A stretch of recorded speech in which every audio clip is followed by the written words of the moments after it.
I was sitting in a hospital waiting room at 11 at night. Not for myself, for someone I loved. I had been there for 4 hours watching the same 3 magazines on the table and the same clock on the wall and the same automatic door open and close every time a nurse walked through. I called my brother twice. Both calls went to voicemail. I sent him a text. I told him where I was and what was happening and said I could use some company. Then I put my phone face down on the seat beside me and went back to watching the clock. 3 hours later, the phone lit up. I picked it up. It was not a call. It was a text from my brother. 4 lines. He asked how I was doing. He said he hoped everything turned out okay. And in the 4th line, he asked if I could help him cover something that had come up. About $1,000. He needed it by Monday. 17 times before this, I had said yes. 17 times over the years. Rent, a car repair, a security deposit, a gap between jobs. Each time he asked, and each time I said yes because he was my brother, and because I could, and because saying no felt like something I was not allowed to do.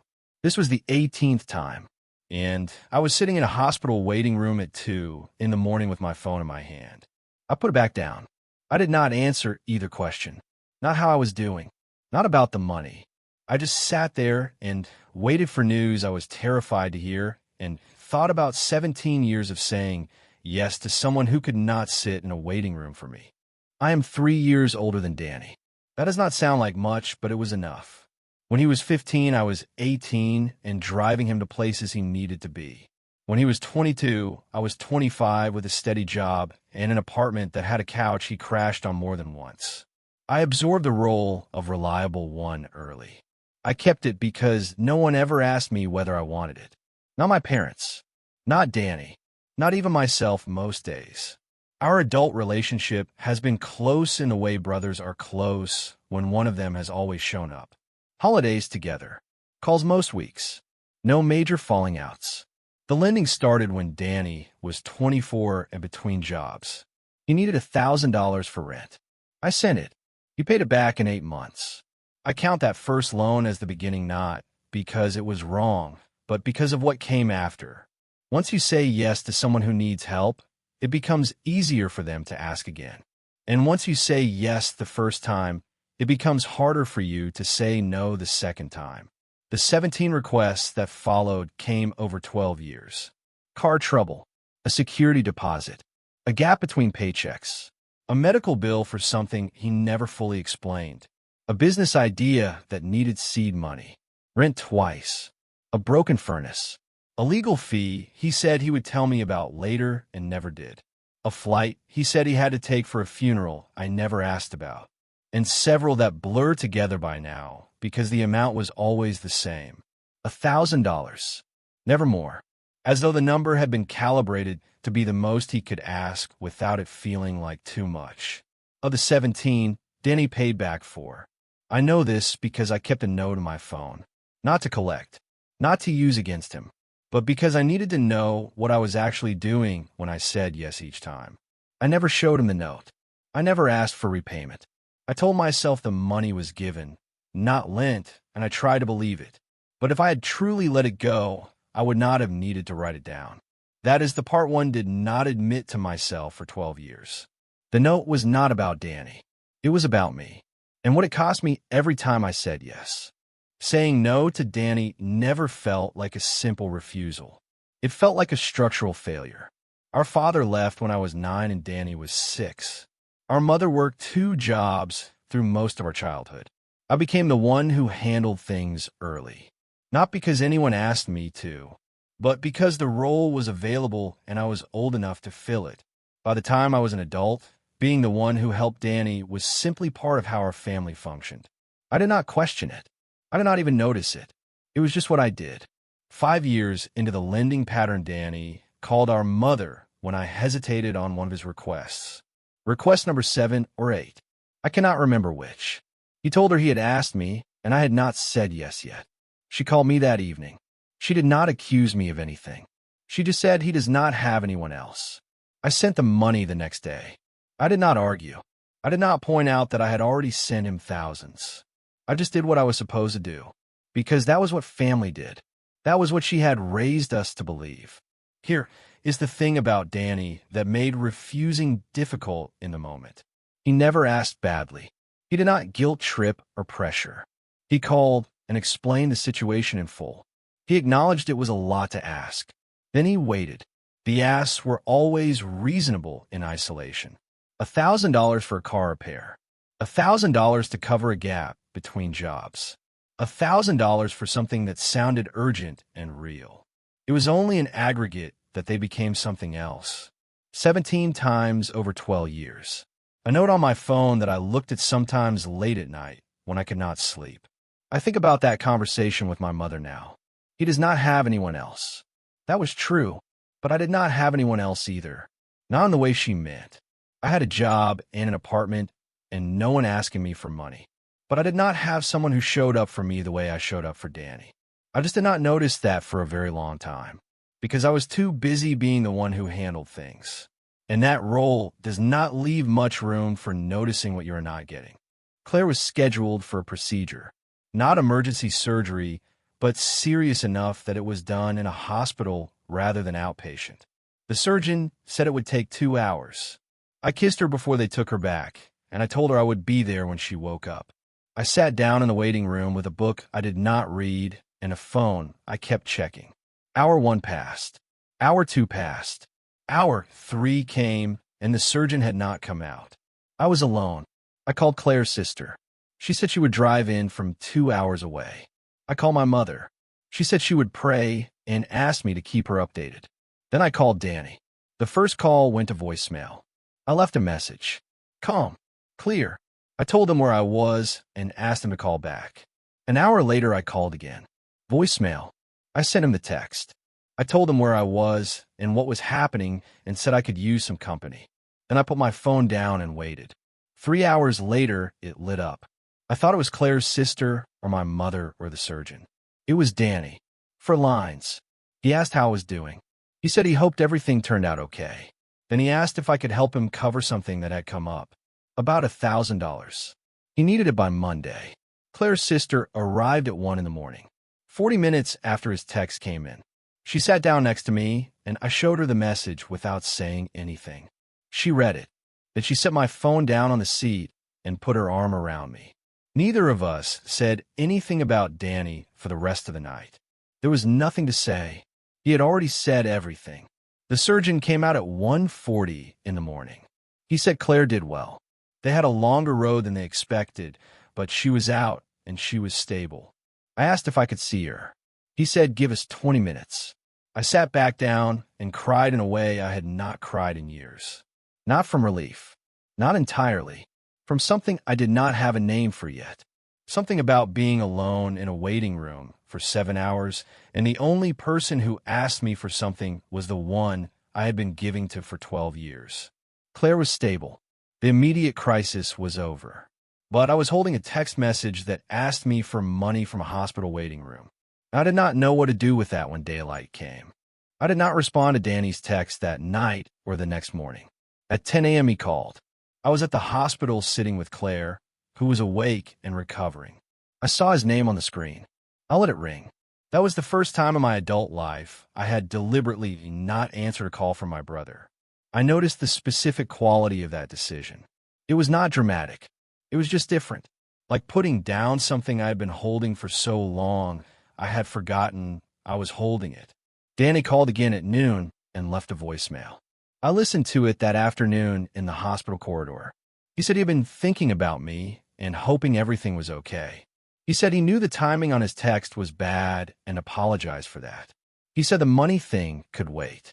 Then he asked me to call him when I got a chance. I listened to the voicemail twice. The apology was genuine. I could hear that, but the request was still in it. Not the money. The request for me to reach out, to reassure him, to make him feel better about asking. That evening, Claire asked if I was okay.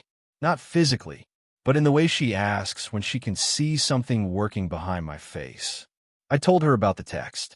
I showed it to her. She read it and was quiet for a moment. She did not say Danny was terrible. She said, how many times has he done this?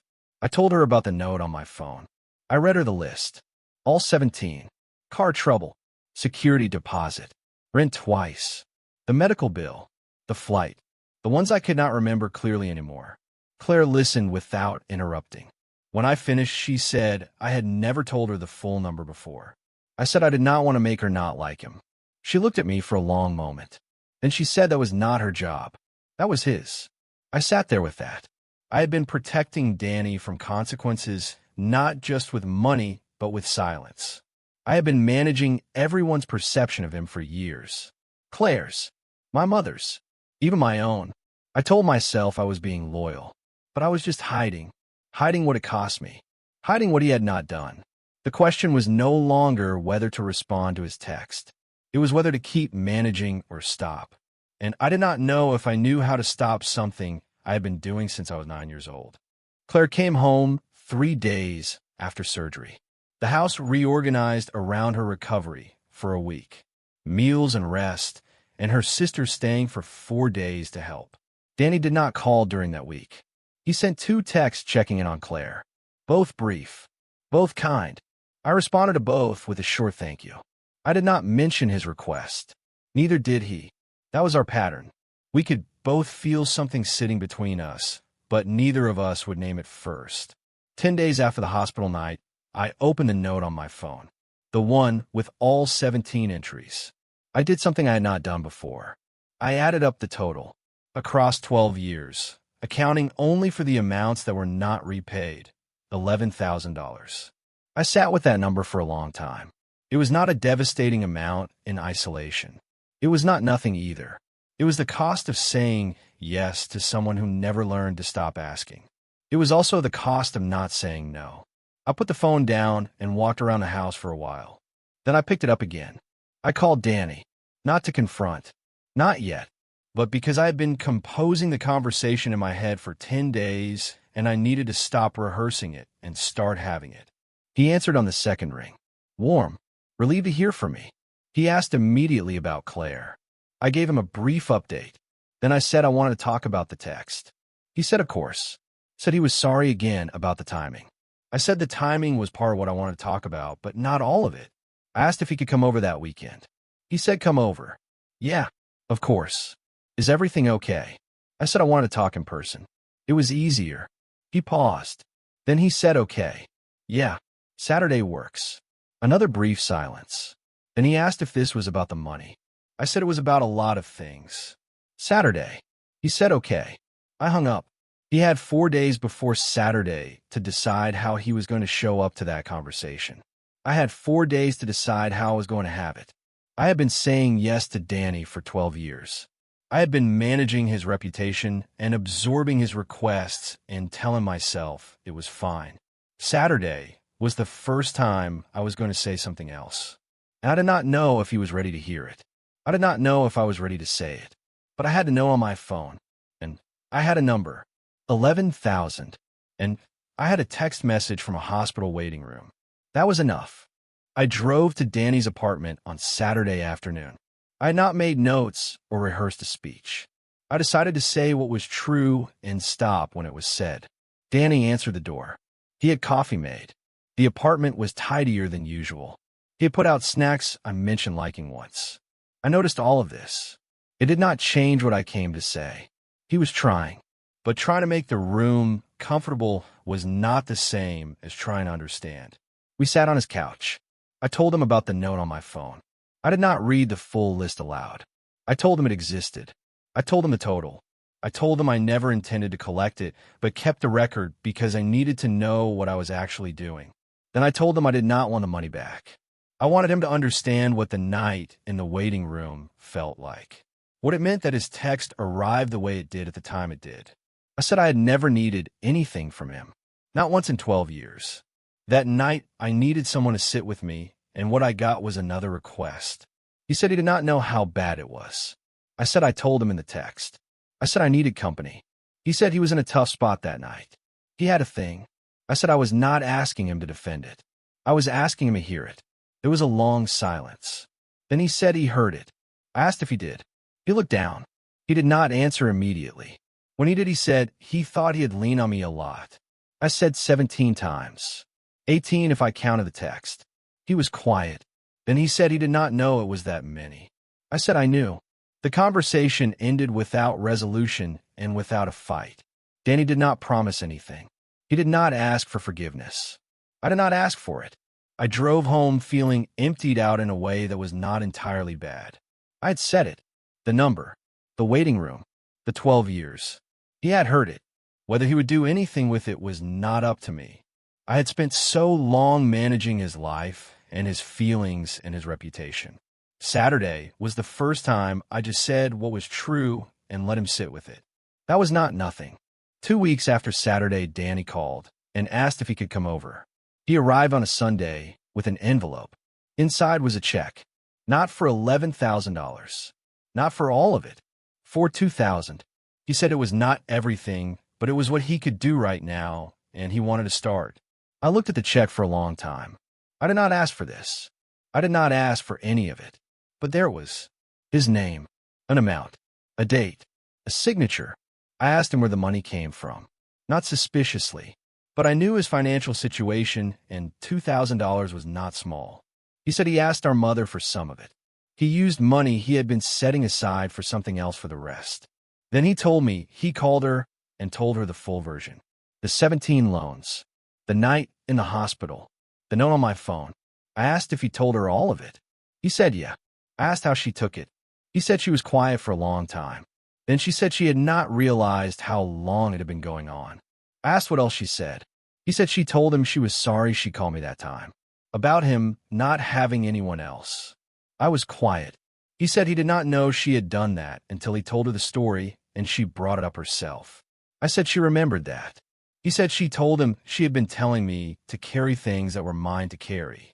He said she knew it when she said it. I took the check.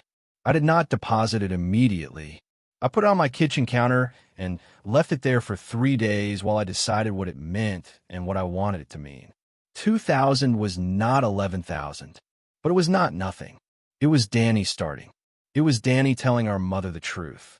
It was Danny sitting on my couch and hearing me and then doing something about it. That was different. That was new. On the 3rd day, I deposited the check. I did not call him to confirm. I sent him a text. 2 words. Thank you. He replied within a minute. He said thank you back.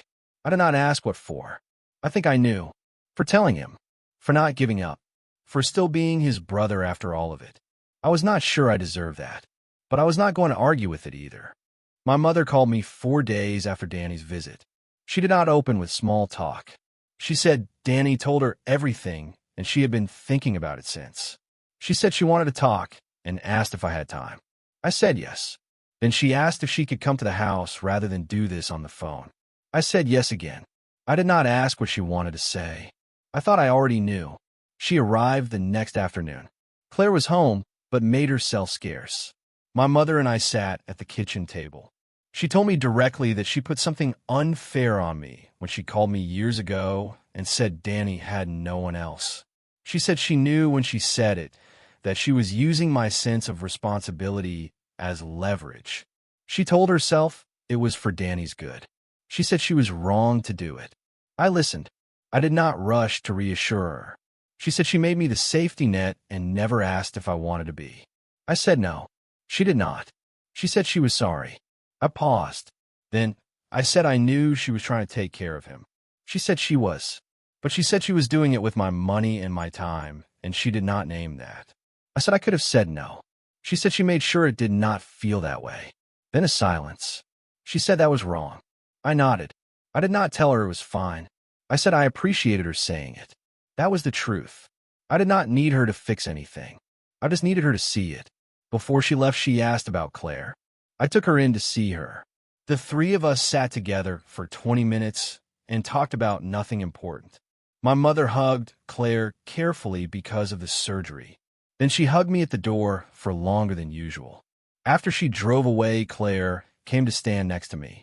She said that was a hard thing for her to do. I said yeah, it was. I stood there for a minute thinking about what had just happened. My mother apologized. Danny wrote a check. Everyone had acknowledged something. But acknowledgement and change are different things. I had seen apologies before. I had seen Danny start things before. What I had not seen was him finish them. That was what I was waiting for now. Not words. Not feelings. Just time. just what he did next. 6 months after the hospital night, Danny asked me for help again. Not money. He asked me to help him move a piece of furniture. A heavy cabinet. Second-floor apartment with no elevator. I said yes without hesitation. We spent a Saturday morning moving that cabinet and 2 other pieces he rearranged while he had help. We ordered lunch after. We sat on his floor, eating sandwiches because the furniture was still in the wrong places. It was the most comfortable I had felt around my brother in years. The note on my phone still exists. I have not deleted it. I have not added to it. Some weeks I forget it is there. I'm not waiting to be paid back. I'm not tracking anything new. I leave the note because erasing it would feel like pretending the 12 years were different from what they were. I have no interest in that. Those years happened. That number existed. I do not need to forget it. I just do not need to carry it the same way anymore. Danny is still Danny. Still occasionally behind. Still someone for whom money moves in one direction more than the other. That has not been resolved. What has changed is that I am no longer silent about it. No longer managing his image to protect him from the weight of being known accurately. I do not know if he will ask again someday. I know what I will say if it matters, and what I will say if it does not. At lunch on his floor, he said he had been thinking about what I said. About the note. I said yeah. He said he was glad I kept it. I asked why. He said because someone should have. He was not keeping track of anything. I ate my sandwich. I said I know. He said that was the part that got him. A pause. He said I was keeping track for both of us. I said yeah. I did not say anything else. He did not either. We finished lunch. I do not know if Danny fully understands it yet. I suspect understanding it fully may take him longer than one conversation or one check or one afternoon moving furniture. I have stopped needing it to happen on my timeline. I helped my brother move a cabinet. I went home to my wife. It was enough. The note is still on my phone. I will probably keep it there, not as a weapon, just as a record of what it cost, of what I finally said. Of the year, I stopped saying yes to everything and started saying what was true. Danny is still my brother. That has not changed, but I have, and that is the part that matters. The note is still on my phone. I don't open it much anymore, but I haven't deleted it either. Some things you just need to know are real. I'm over at where silence ends. When did you finally stop saying yes to someone who never learned to stop asking?